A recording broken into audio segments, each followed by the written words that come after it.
Halo guys, kamu pernah nggak lihat pejabat Indonesia yang hobi banget jalan-jalan naik motor besar kayak begini? Atau motor kayak begini?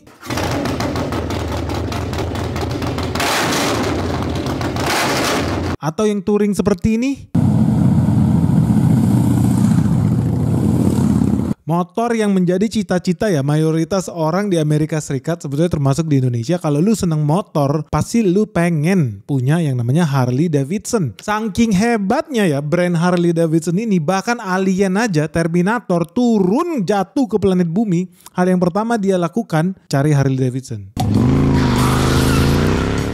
Jadi di sini teman-teman udah tahu dong begitu hebatnya ya brand ini dan terkenalnya brand ini di Indonesia pun kalian pasti tahu. Tapi kamu tahu nggak sih sebetulnya brand ini sedang dalam masalah besar dan masalahnya sangat mengerikan guys. Masalah ini mengakibatkan harga saham Harley Davidson itu udah jatuh lebih dari 25%. Jadi di tahun ini aja ya, belum selesai loh tahun 2025, tapi saham Harley Davidson sudah berhasil sukses nyungsep dari harga $35 ke harga $25. Tapi gue yakin ya, kehancuran Harley Davidson itu bakal terus berlanjut guys. Dan ini pelajaran yang sangat baik buat kita semua dan kamu ya, investor dan pengusaha yang ada di Indonesia.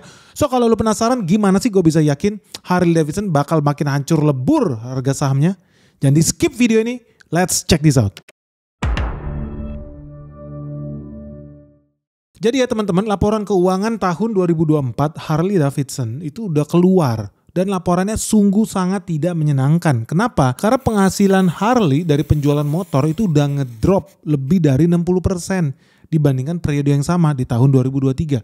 Bukan cuman itu guys, mereka juga menjual motor dengan jumlah yang jauh lebih sedikit dibandingkan tahun sebelumnya. Jadi drop juga penjualan motornya, drop 53%. Artinya ya, revenue omzet Harley Davidson itu juga anjlok parah, nyungsep. Di tahun 2024 aja ya, di kuartal 4 itu mereka punya revenue itu udah drop, jatuh, nyungsep parah lebih dari 47%. Q4 ini penghasilan mereka cuma sekitar $420 juta guys, alias sekitar 6,8 triliun. Dan ini sungguh sangat menyedihkan karena kalau kita bandingkan dengan periode sebelumnya, penghasilan mereka itu lebih dari 12 triliun di kuartal 4 2023.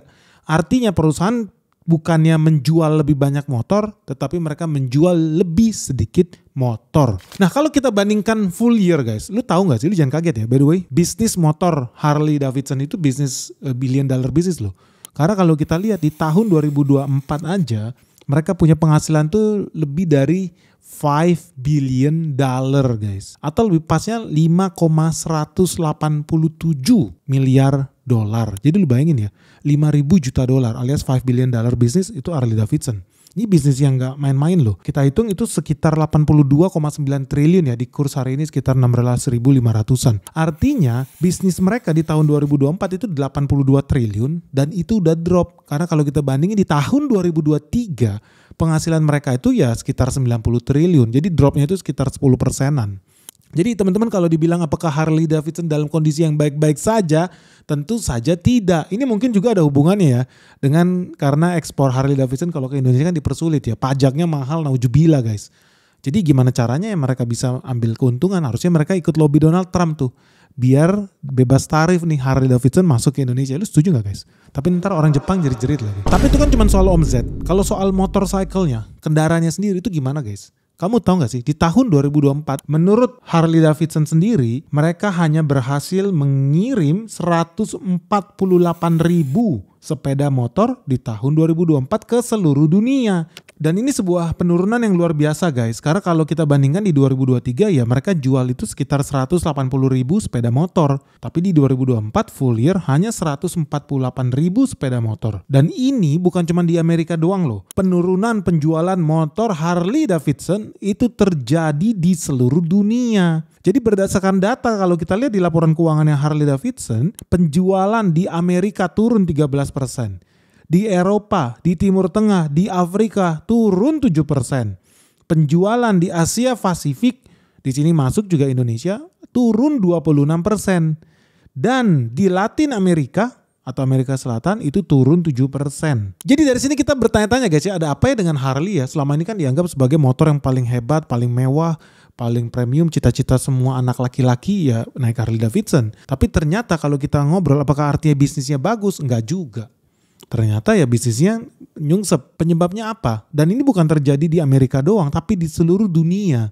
Jadi tadi gue udah bilang sampai di Asia Pasifik turun, sampai di Amerika Latin turun, sampai di Afrika pun turun. Terus kenapa bisa ya guys? Padahal kan ini motor betul-betul menjadi cita-cita semua orang dan orang bilang ini pun adalah American Dream. Tetapi ternyata buat Harley sendiri nggak begitu translate tuh American Dream dengan realita yang ada. Mereka tambah nyungsep bukan tambah berjaya. Jadi alasan utama apa guys? Kita mengcapture ya. Ada sebetulnya 4 alasan yang menyebabkan ya Harley Davidson itu makin lama makin nyungsep. Bukan cuma soal ketenaran ya, mereka memang sudah kehilangan ketenaran itu. Tetapi kalau kita lihat dari laporan keuangannya, ada begitu banyak hal yang sebetulnya mengkhawatirkan. Dan ini bisa juga terjadi di usaha kamu, atau di bisnis kamu, atau tempat kamu invest sekarang. Kenapa? Alasan pertama ya, customer di seluruh dunia, di Indonesia pun lu udah rasakan bahwa yang namanya bisnis makin sulit, duit makin kering, orang semua berusaha untuk survive. Jadi ada pergeseran nih consumer behavior dari sebelumnya luxury spending itu mereka spend a lot of money buat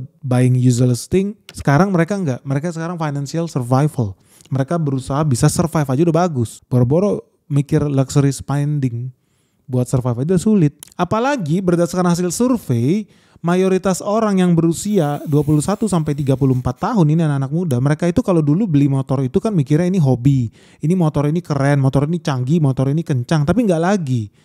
Mereka itu lebih fokus beli motor sebagai alat transportasi. Kalau orang-orang tua yang sudah jadul, barulah mereka beli motor karena ada hobinya yang belum tersalurkan. Beda nih sama anak muda. Nah ya guys, kemampuan untuk membedakan target market lu pergeseran ini sangat penting. Karena mayoritas usia manusia laki-laki yang menggunakan Harley Davidson itu udah disurvei sih. Rata-rata umurnya itu di atas 50 tahun dan sudah menikah. Jadi memang ini motor buat kakek-kakek nih. Kakek nenek kebanyakan duit mau pensiun, bingung mau ngapain di rumah dibanding jadi lumutan. Mereka jalan-jalan touring. Nah ini hal yang sangat mengagetkan guys. Gue juga baru nggak ya. Gue sih menganggap naik Harley itu keren. Sampai kemudian pas kita bikin touring ya gathering ngumpul di cafe di Bali. Terus gue ngobrol sama anak-anak muda di sana. Gue kira dia mau pakai motor gue. Lu mau pakai nggak nih Harley gue? Ternyata dia bilang nggak mau Om Ben. Kenapa? Kesannya udah tua. Gue gak mau naik motornya malu. Jadi anak zaman sekarang yang masih muda itu menganggap naik motor Harley itu kampungan, jadul, dinosaurus, ya pokoknya gak keren lah. Dan di situ gue baru iya juga ya, motor Harley ini kan modelnya gak berubah. Dari 50 tahun yang lalu sampai detik ini pun sama persis. Jadi memang gak sesuai dengan perkembangan zaman. Jadi kalau anak muda itu ngeliat motor Harley itu geli. Ini motor kakek nenek. Jadi memang gak update. Dan Harley Davidson pun baru sadar itu ketika mereka melakukan survei. Oh iya, mayoritas dari mereka punya penghasilan di atas $90.000. Alias mayoritas punya penghasilan di atas 1,5 miliar. Jadi memang segmennya Harley itu agak beda sendiri. Memang orang yang udah mature ya. Bukan anak SMA gitu atau anak kuliah naik Harley itu enggak. Nah ini adalah tipe orang-orang yang belanja Harley karena mereka punya passion. Mungkin mereka suka sejarahnya, mereka ngefans dengan produknya atau lifestyle-nya Harley lah. Kesannya kayak rebel, pejuang gitu kan. Atau mungkin kesannya kayak lu udah tua gitu, memang tua. Tapi kalau kita mau jujur ya, bagi mayoritas anak muda, ya belanja motor itu lebih buat alasan yang praktis sih. Jadi ya kita beli motor karena mau pakai bergerak dari titik A ke titik B. Kalau bisa motornya ringan, kencang, hemat, nyaman. Artinya orang-orang seperti ini anak muda apalagi Gen Z itu udah nggak mungkin lah mereka jadi target marketnya Harley yang harganya sangat mahal dan sangat sulit buat dikendalikan. Ya lu kalau naik Harley itu udah kayak bawa badak guys, beratnya naujubillah, panasnya juga ampun-ampunan. Ya kalau duduk ya nyaman lah, tergantung tipe motornya apa. Tapi betul-betul perlu skill yang berbeda dibandingkan lu bawa motor bebek dengan motor Harley katakan Ultra atau Road Glide. Butuh skill yang jauh berbeda dan itu nggak gampang bagi pemula untuk naik motor seperti itu. Makanya banyak bisnis ya, apalagi kalau bisnis kamu ya bergerak di bidang yang ya berhubungan dengan otomotif atau bisnis kamu bergerak dengan bidang motor, contohnya seperti Harley, atau kamu buka bengkel, lu udah harus mau lihat perkembangan zaman. Sekarang itu bukan zamannya lagi baby boomers yang megang, apalagi millennials enggak. Bentar lagi nih rombongan Gen Z nih, inilah yang jadi target market kue terbesar. Makanya lu jangan heran, bahkan para politisi yang pintar aja dari sekarang itu udah nabung guys. Bikin kampanye, bikin program khusus buat anak SMP. Kenapa SMP? Karena dia tahu 4 tahun lagi pemilu yang pegang suara adalah Gen Z. Populasinya sangat banyak. Hari ini dia SMP. 5 tahun lagi mereka bisa nyoblos. Kue yang sangat besar. Jadi alangkah tololnya kalau lihat sekarang ya, masih banyak politisi yang kampanye pergi ke daerah-daerah yang orangnya 30 tahun, 50 tahun. Udah enggak. Kue terbesar adalah Gen Z. Mau lu jadi politisi, mau lu jadi pengusaha, pebisnis, lu harus fokus gimana caranya bisa menarik perhatian Gen Z. Nah bodohnya si Harley ini contoh yang lu harus pelajari. Dia nggak sadar bahwa mayoritas Gen Z yang ada di Amerika Serikat, banyak dari mereka terjebak student loan. Student loan itu program pinjaman ngutang kalau mau kuliah. Teman-teman harus bersyukur di Indonesia. Banyak dari kalian bisa kuliah, lulus dari kampus apapun mereknya, tapi biayanya sebetulnya masih murah. Lu mau kuliah di Amerika itu bisa keluar biaya sampai miliaran guys. 1 tahun. Akibatnya apa? Lu dipaksa ngutang. Pakai bunga. Jadi sedih banget ya. Lu lulus kuliah juga belum, dapat kerjaan juga belum, tapi lu udah harus ngutang ke bank, bayar bunga lagi. Bahkan sebelum lu lulus, belum tentu pun lu lulus dapat kerja, lu udah harus bayar bunga. Kan ngeri sih. Apalagi guys ya, mayoritas dari orang di Amerika Serikat kebanyakan yang usianya dewasa detik ini sedang merasakan kesulitan ekonomi gila-gilaan nih. Apalagi perang dagang kan sama Cina itu betul-betul berdarah-darah nih Amerika. Dan saat ini ya banyak orang Amerika yang usianya dewasa itu jangankan beli motor Harley guys. Mereka mau beli mobil second aja mereka gak sanggup. Lu bayangin ya begitu ngerinya. Jadi mayoritas orang di Amerika sekarang detik ini beli mobil second aja gak sanggup loh. Kenapa gak sanggup? Karena meskipun mereka usianya 30 tahun hari ini atau 40 tahun hari ini, mayoritas orang yang lulus dari kampus dan ambil student loan itu sampai 20 tahun ke depan pun masih nyicil uang kuliahnya mereka. Bahkan mantan presiden Amerika Serikat yang namanya Barack Obama, lu tahu ya, dia lulus kuliah itu tahun 1983 guys. Dia baru bisa bayar lunas utangnya itu di tahun 2004 lah, sekitar 2004. Jadi lu bayangin dia butuh waktu 20 tahun. Artinya gini loh, kalau lu lulus kuliah umur lu 21 tahun misalkan, ya lu harus siap-siap paling hebat juga lu baru lunas utangnya ketika lu umur 40 tahun. Tapi mayoritas dari orang kan gak bisa jadi presiden kayak Barack Obama ya. Mayoritas orang ya kerja di tempat orang. Mayoritas manusia di Amerika Serikat baru bisa bayar lunas hutang student loan, uang kuliah mereka. Hutang itu, uang kampus itu baru dia lunas ketika umurnya di atas 50 tahun. Jadi jangankan mau beli Harley guys, dia mau beli mobil bekas aja gak sanggup. Bahkan menurut data terakhir mayoritas Gen Z dan millennials mau beli rumah aja gak mungkin. Impossible. Makanya mereka sudah punya rencana buat menjadi penyewa, renter, seumur hidup. Ngeri guys. Inilah kondisi yang terjadi di Amerika Serikat ketika semuanya dikapitalisasi. Akibatnya gak ada ruang gerak. Bayi aja bahkan nanti ya, belum lahir aja udah punya utang. Itu kan terjadi juga di Indonesia. Semua bayi yang belum lahir di Indonesia harus menanggung utang negara ini. Ya di Amerika sama juga ngerinya. Sebagai perbandingan guys, rata-rata ya mahasiswa yang ngambil hutang student loan itu, hutang buat kuliah itu rata-rata nilainya sekitar 600 juta rupiah. Jadi lu bayangin, lulus, kuliah, kerja juga belum, udah punya hutang 600 juta rupiah, gila nih. Udah kayak di Kazakhstan aja ya, lu mau jadi parcok, jual sawah, bayar 600 juta, belum tentu pun lu diterima. Ini ngeri di Amerika nih, mau kuliah lu udah ngutang dulu 600 juta. Jadi jangan harap ya orang-orang Gen Z apalagi lantas bisa pakai atau bisa belanja Harley Davidson. Yang misalkan lu lihat yang paling murah lah kalau ukuran besarnya dia Road King. Road King itu nilainya sekitar $25.000. Rupiahnya itu sekitar 407 juta rupiah guys. Utang mereka aja yang 600 juta rupiah buat kampusnya aja gak bisa dibayar lunas. Apalagi beli Harley Davidson yang Street Glide yang harganya $40.000 ya. Rupiahnya sekitar 700 juta. Ya jangan harap dan jangan mimpi juga. Jadi udah gak ada lagi ini yang namanya American Dream. American Dream saat ini adalah bayar lunas utang-utang kalian. Itulah American Dream. Ya anyway tetap lebih murah ya dibanding di Indonesia. Lu mau beli Road King, Harley di Indonesia terakhir gue cek kayaknya di atas 800 juta rupiah. Beberapa model kayak Street Glide itu udah di atas 1M. Gila memang. Lu gila banget tuh beli motor harga 1M. Gimana tuh guys? Gua rasa sampai kapanpun ya nggak bakal nih Harley ini bisa cuan gede. Karena market dia makin lama makin habis. Orang-orang tua yang mayoritas usianya di atas 50 tahun bentar lagi bakal mati. Terus siapa yang akan regenerasi? Terjadi nggak? Enggak. Mereka nggak kenal dengan brandnya Harley. Karena dari usia muda mereka udah nggak naik Harley. Karena udah nggak relate, udah nggak relevan. Ngeri nggak sih guys? Ngeri, apalagi mayoritas manusia Gen Z di Amerika penghasilannya dalam 1 tahun itu cuma $60.000 alias 900 jutaan. Belum keluar buat makan, bayar uang sewa, ingat ya beli rumah aja gak mampu. Belum lagi bayar uang cicilan kredit student loan itu. Jadi ya boro-boro, apalagi disuruh mereka bayar Harley, susah lah. Nah itu yang pertama ya, bahwa memang kondisi Gen Z saat ini mengkhawatirkan. Dan memang perekonomian dunia saat ini betul-betul menciptakan momentum yang luar biasa buruk bagi teman-teman yang terlahir sebagai Gen Z. Ya soalnya baby boomer menikmati hidup yang enak lah. Mereka hidup di era economic boom. Tapi Gen Z lahir ke dunia ini, mau lu di Amerika maupun di Indonesia, siap-siap ya.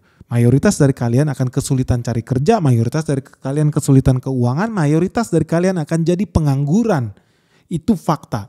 Bukan cuma di Indonesia tapi juga di seluruh dunia karena kondisinya memang lagi buruk. Ya seburuk-buruknya sama juga lah dengan orang yang lahir ketika terjadi Perang Dunia II misalkan. Di Jerman atau di Jepang, apa kondisinya menyenangkan? Tidak. Nah sialnya bagi Harley nih ya, di tengah kondisi dunia yang gak jelas, dan mereka gagal buat bisa menarik perhatian Gen Z, mereka malah punya ide yang sangat konyol. Bahwa apa? Mereka kemudian oke, berarti zaman udah berubah, Gen Z ini kayaknya lebih sayang lingkungan, lebih cinta pohon dan daun-daunan yang ada di hutan. Bagaimana kalau kita menciptakan motor yang tidak mengeluarkan polusi yang namanya Harley Davidson Livewire alias motor Harley yang tenaga listrik. Konyol. Kenapa konyol? Ketika gua baca berita bahwa Harley Davidson ngide tiba-tiba, mungkin mereka habis mabok malam-malam ada ide bikin Harley Davidson tenaga baterai listrik. Mereka merasa itu ide yang sangat brilian ya. Tapi ternyata gua udah yakin pasti gagal total. Dan ini terbukti. Hari ini di kuartal 1 2025, Januari, Februari, Maret, lo tahu berapa jumlah Livewire yang berhasil terjual? Cuma 33 unit guys. Tragis. Kenapa bisa begitu? Wajar lah kalau lu punya otak ya. Orang itu beli Harley atau senang Harley pasti karena ada satu ciri khas unik yang motor Harley punya. Yaitu apa? Suaranya yang jedak-jeduk itu seperti ini.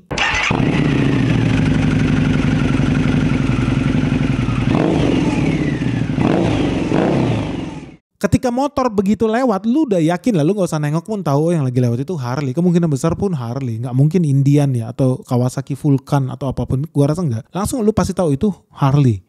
Dan begitu khas ya suaranya itu ya, sampai citranya Harley ini kan memang sebuah motor yang fungsinya adalah merubah energi bensin menjadi energi suara. Sebegitu konyolnya memang Harley itu, borosnya mereka itu. Mereka berhasil menciptakan suara menggunakan bensin. Beda dengan motor Jepang ya. Motor Jepang itu menggunakan energi bensin dirubah menjadi kecepatan tinggi. Makanya motornya sangat efisien, hemat, dan kencang. Kalau Harley, mereka berhasil merubah bensin menjadi loudspeaker. Nah itulah memang ciri khas Harley, suka gak suka. Mulai dari generasi shovel head, pan head, sampai ke evolution ya. Sekarang mungkin udah masuk generasi baru lagi. Injeksinya mereka ya itu anyway menjadi ciri khas mereka lah. Gue sendiri lebih suka denger suaranya shovel head lah. Begitu khas lah. Tapi itu terjadi nggak? Ternyata di tahun 2025 ini mereka memang mencatatkan prestasi yang luar biasa karena mereka berhasil rugi total dari penjualan motor listriknya mereka. Karena mereka tidak sadar motor Harley itu apa, what is a Harley gitu loh. Ada culture-nya di situ, ada heritage-nya di situ, ada brand positioning-nya di situ, dan ada ciri khasnya sendiri. Dan itu bukan motor listrik. Mendingan beli motor Cina lah kalau nyari motor listrik. Setuju gak lu? Dan ini memang terbukti guys, analisa gue di laporan keuangan mereka yang terakhir di Q1 2025, jumlah motor yang mereka berhasil jual dari tahun 2024, motor listrik ya, itu 117 unit. Lalu sepeda listrik di tahun 2024 kuartal 1 itu ada 2.932 unit. Tetapi di Q1 2025 turun menjadi 1.970 unit. Ya artinya apa? Ya mereka berhasil merugi. Dan ini translate di mana Q1 2025 operating loss Harley Davidson itu mencapai $20 juta. Tetap rugi. 2024 lebih gila lagi, $29 juta guys. Nah ini guys, ini kan adalah hal-hal yang sebetulnya merupakan keanehan lah. Gue udah bisa lihat ini ketika ya kita dari 2 tahun lalu memperhatikan sahamnya Harley ini, gue yakin bakal tambah nyungsep terus. Salah satu halnya adalah karena mereka lari dari culture-nya mereka. Yaitu tadi ya, mereka punya heritage sebagai motor cruise, motor dengan suara yang khas, tapi kemudian bikin motor listrik. Gue yakin project ini gagal total. Sama aja lah kayak lu misalkan lihat orang beli Lamborghini, itu suaranya khas loh. Tiba-tiba bikin Lamborghini listrik atau Porsche listrik, gue yakin gak bakal laku. Makanya kayak Porsche Taycan aja sekarang mau dibatalin. Kenapa ya? Udah gak, itu bukan, it's not a Porsche lah. Lu gak bisa denger suaranya. Ya toh, itu pun terjadi di Harley. Karena kalau lu manusia normal, lu pasti juga udah berpikir, loh ini kan merek Harley Davidson, motor yang jedak-jeduk itu. Kok tiba-tiba ngeluarin produk yang keluar banget dari jati dirinya mereka? Lu kan pasti mikir dong, ini Harley apa startup EV baru? Emang mereka gak lihat data? data penjualan mereka nggak lihat data inventory mereka. Mereka nggak lihat customer feedback itu seperti apa. Apakah happy atau tidak happy dengan motor-motor baru yang dikeluarkan Harley. Kalau menurut gua sih yang nggak menarik, jujur aja nggak menarik. Apalagi buat Gen Z yang sekarang pun melihat nggak menarik produk offeringnya Harley. Dan ini juga memberikan pelajaran yang sangat penting loh buat kita ya, para pengusaha di Indonesia, mau lu pengusaha besar atau lu pengusaha UMKM, bahwa yang namanya sebuah inovasi itu wajib, tapi lu harus pertimbangkan dengan baik. Dan kalau lu ingin berbisnis supaya bisnis itu terus maju, terus bertumbuh besar, ya mau nggak mau lu harus punya pencatatan, lu harus punya sistem data, lu harus punya sampling yang rapi. Tapi faktanya guys, nggak semua orang itu ngerti. Bahkan banyak yang bilang, Pak saya nggak ngerti gimana caranya melakukan pencatatan, accounting, pendataan bisnis yang baik dan benar. Bahkan even Harley aja juga nggak bisa catat dengan benar. Makanya mereka datanya itu lambat. Mereka baru penjualan kita buat produk tertentu itu nggak bagus loh. Mereka itu butuh waktu lebih dari 1 tahun buat tahu itu. Karena mereka nggak bisa integrasi datanya itu secara centralized. Padahal di era yang super canggih ini, udah nggak mungkin lagi lah lu pakai metode ambil pena, pensil, tulis di atas kertas. Udah nggak mungkin. Itu gaya bisnis 50 tahun yang lalu. Sekarang udah modern dan udah semakin simple. Kenapa? Karena sekarang sudah ada yang namanya Odoo. Nah Odoo nih guys, ini adalah software ERP ya, all in one yang bisa bantu bisnis kamu, bahkan usaha kecil dan menengah sekalipun, supaya bisa tetap on track. Karena di Odoo ini lu betul-betul bisa nge-track sistem inventory lo. Jadi teman-teman kalau lakukan perdagangan, jual beli, punya toko, punya warehouse, itu bisa pakai sistemnya Odoo. Dan mereka juga ada sistem CRM yang bagus banget. Jadi lu bisa tahu dari sudut pandang customer ya, produk gue ini bagus atau enggak. Manajemennya juga jadi lebih gampang loh, jadi lebih simple. Apalagi kayak kita ya, gue punya anak usaha, kita punya ribuan customer, handling pesan yang masuk, WhatsApp, email, semuanya bisa terintegrasi dengan baik. Karena kalau enggak ya orang bisa miss, lupa, lu gak dapet penjualan dong. Jadi ya gue merasa terbantu lah. Nah buat teman-teman yang punya bengkel ya, atau kamu punya usaha UMKM lainnya juga bisa pakai ini sih. Menurut gue jauh lebih faktual, dananya juga lebih cepat. Ya apalagi harganya juga affordable. Gue sih kaget juga pas ditawarin, gue kira ini harganya mahal tuh kayak software dari ternyata enggak, harganya sih sangat-sangat terjangkau lah. Bahkan menurut gue kemurahan sih buat ukuran UMKM ya. So tunggu apa lagi nih, langsung aja ya klik linknya Odoo di link yang ada di bawah ini. Karena alasan selanjutnya Harley, kenapa mereka rugi terus, itu masih ada hubungannya loh dengan sistem dan organisasi perusahaan mereka sendiri. Teman-teman tahu alasan ketiga kenapa Harley ini makin rugi, itu karena mereka tidak tepat ya melakukan perubahan citra dan branding mereka.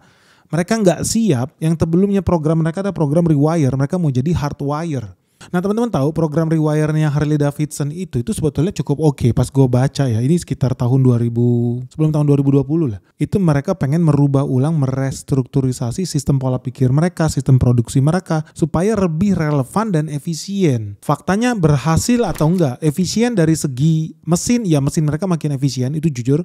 Dibandingkan mesin mereka zaman dulu yang sering banget rusak, lu tahu Harley sering banget masuk bengkel, tapi mulai generasi setelah Evo itu ya makin lama makin awet lah motornya. Tetapi dari sisi lain citranya, brandingnya ternyata tidak juga di rewire mereka gagal masuk ke segmen milenial, mereka gagal masuk ke segmen Gen Z. Jadi ternyata nggak jalan, so mereka bikin program baru yang namanya Hardwire. Nah Hardwire ini lebih konyol lagi karena ini udah masuk ke konsep yang namanya nilai, perubahan pola pikir, perubahan sistem secara permanen.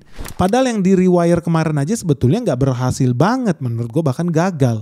Karena buktinya sampai sekarang ya penjualannya si Harley bukannya tambah naik tapi tambah turun. Dan ini terbukti kalau lu lihat program Hardwire Harley, ini benar-benar nggak berdasarkan database guys. Mereka benar-benar nggak ambil value dari analytical point yang sebetulnya mereka udah punya dari tahun-tahun sebelumnya. Karena 6 poin yang mau jadi titik fokus program Hardwire-nya Harley itu konyol.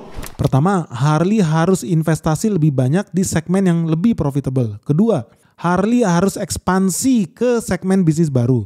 Yang ketiga, Harley harus menjadi leader di elektrifikasi motor. Yang keempat, Harley harus mengembangkan bisnis di luar bisnis motor. Yang kelima, Harley harus lebih connected dengan customer-nya. Dan yang keenam, mereka harus menciptakan inclusive stakeholder management. Nah ini adalah program 5 tahunan guys, kayak Repelita lah kalau di Indonesia, rencana pembangunan 5 tahun. Tapi ini gayanya Harley, tapi kalau di sini lihat itu konyol. Intinya apa? Mereka bilang fokus ke motor listrik pertama. Kedua, fokus ekspansi bisnis baru. Apa yang dilakukan oleh Harley? Mereka sekarang fokus bikin merchandise, jualan baju Harley, jaket Harley, sepatu Harley, topi Harley dan lain sebagainya. Gak ada hubungannya di sini. Mereka bilang kita mau bikin motor yang lebih ringan, yang lebih awet, yang lebih kencang, yang lebih hemat, yang lebih bagus buat customer. Enggak. Mereka gak ngomong itu. Peduli setan kali buat mereka juga. Mereka gak lihat pain pointnya orang itu apa. Bikin desain yang lebih ramah terhadap Gen Z. Jadi kayaknya kalau lu lihat orang ini kayaknya gak connected nih sama ya customernya mereka. Dan mereka juga tidak melihat bahwa customer base mereka ya orang-orang tua itu. Ketika kemudian Harley menciptakan motor listrik, mereka sakit hati guys. Kok ini brand ini meninggalkan gua ya? Kok gue jadi merasa ditinggalkan, disconnected dengan brand ini? Ya menurut gue ya terus terang aja begitu. Jadi Harley ini dalam posisi yang kejepit juga. Dia harus tetap mengentertain customer mereka yang sekarang sudah menua tapi bentar lagi masuk ke dalam tanah. Atau mereka fokus ke segmen anak muda baru yang tentu saja juga gak bisa nyambung dengan gaya desain Harley yang betul-betul kayak nenek moyang kakekmu seorang pelaut itu. Udah bener-bener gak relevan. Buat gue pribadi ya, menurut gue motor Harley itu ya oke-oke aja lah. Kalau lu mau turun umurnya udah tua ya di atas 50, mungkin lu suka naik Ultra yang duduknya nyaman. Tapi kalau agak mudaan lu mungkin suka naik Sportster. Sekarang ada Street Road. Ya kalau gue lebih cocok dengan V-Road. Jadi kalau V-Road, Night Road itu betul-betul beda lah, bukan nggak kayak Harley lah. Tapi kalau naik itu yang ada lu dibully lah. Kenapa? Soalnya suaranya, bentuknya nggak kayak Harley tradisional yang dinosaurus itu, enggak. Ini motor desainnya oleh Porsche, jadi sangat futuristis guys. Kalau gue nyambung dengan itu. Tapi kalau orang-orang tua pada umumnya ya mereka sukanya naik motor badak ukuran dinosaurus, berat, lambat, ya suaranya khas. Tapi ya itulah Harley. Tapi sayangnya ya Harley gagal membaca itu. Kenapa dia gak bisa baca itu? Ya gue rasa sih karena mereka juga disconnected dengan marketnya. Gimana dia bisa pakai CRM yang canggih? Kalau customernya aja mayoritas usianya dinosaurus 50 tahun ke atas. Tapi ya gak heran lah mereka disconnected dengan realita. Karena mereka tidak mau berevolusi mengikuti perkembangan zaman guys. Apalagi ya ketika CEO-nya Harley nya Jochen Zeitz itu bikin program yang luar biasa namanya DEI yang dia bilang mau inklusif. DEI itu gini guys, diversity, equity, inclusiveness. Jadi maksudnya intinya pro LGBT lah gampangnya gitu lah. Gak boleh ada mendiskriminasi minoritas, itu gue setuju. Lu gak boleh menghina orang yang berbeda dengan lu, itu gue setuju. Tapi juga bukan serta-merta bikin program-program yang mengarahkan perusahaan lu menjadi woke yang berlebihan. Misalkan ya mendukung acara Pride. Misalkan memberikan pelatihan-pelatihan untuk mendukung komunitas LGBT, bahkan menjadikan perusahaan lu yang LGBT banget. Bahkan sampai menetapkan ya target pengeluaran buat vendor-vendor yang pemilik usahanya vendor-vendor kecil itu adalah minoritas. Lu dipasang target, Harley harus belanja sekian juta dolar kalau lu minoritas. Bagus gak? Ya bagus sih, menurut gue ini pro minority. Bagus. Cuman lihat juga brand Harley ini ya. Brand Harley ini kan cowok maco. Ya Terminator aja jatuh ke planet bumi naiknya Harley gitu ya. Bukan naik sepeda atau becak atau bemo, enggak. Dia naiknya Harley guys. Terus kok tiba-tiba ada Barbie gitu naik Harley, kan lu jadi gak relevan, gak nyambung. Atau Harley-nya warna pink, DEI, inklusif.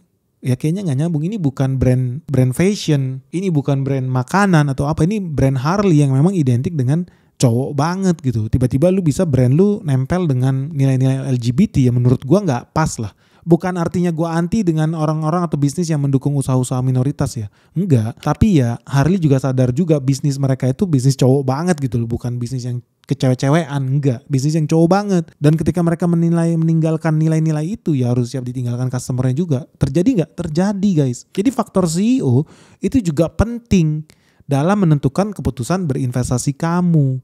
Teman-teman tahu ya Elon Musk itu kemarin sempat dikritik juga loh. Ketika dia berpolitik masuk menjadi penasehat di Amerika Serikat, apa yang terjadi? Kalau di Indonesia biasanya harga sahamnya melonjak naik guys. Karena pasti diuntungkan tuh dengan dunia itu. Tapi kalau di barat enggak. Ketika mereka melihat Elon Musk naik guys ke Gedung Putih menjadi pejabat setingkat menteri bahkan penasehatnya Donald Trump. Dan Donald Trump lu udah tahu dia alirannya aliran kanan, konservatif. Partai Republik. Apa yang terjadi? Makhluk-makhluk yang hobinya peluk pohon, cium bunga, daun, bumi dan segala isinya, itu adalah kaum-kaum kiri, kaum-kaum Demokrat yang liberal. Apa yang terjadi ketika Elon Musk masuk ke Gedung Putih dengan jalur partai kanan? Orang kemudian jadi anti Elon Musk. Lu bayangin ya, faktor CEO bukan karena produknya jelek, lu bukan. Karena CEO-nya masuk partai kanan, orang-orang yang kiri, liberal, jadi anti produk-produknya Elon Musk. Padahal gak ada salahnya produknya. Apa yang terjadi kalau ngeliat Tesla parkir di pinggir jalan? Dibakar. ngelihat ada Tesla diparkir di basement, gak peduli siapa rumahnya, apa apartemen atau mallnya, dibaret, dibeset, dirusakin, dipecahin kacanya. Ngelihat ada dealer Tesla di Ottawa, Kanada, kacanya dipecahin, dipiloks, divandalism, dirusak guys. Bahkan di Jerman, ya lu mungkin kira Jerman banyak orang konservatif kanan ya. Faktanya kalau ada mobil Tesla parkir di Jerman, di Berlin dibakar habis guys. Karena apa? Mereka benci sama Elon Musk, CEO-nya Tesla. Jadi gak heran juga kalau di Los Angeles, California yang sangat kiri itu sampai hari ini. Ya di Los Angeles kalau ada Tesla yang terjadi apa? Dibakar guys. Itulah realitanya bahwa suka gak suka CEO itu ya harus hati-hati dengan mengambil keputusan yang mungkin bisa dibenci oleh customer base-nya mereka. Customer base-nya Elon adalah orang kiri. Orang kiri disakiti, berontak.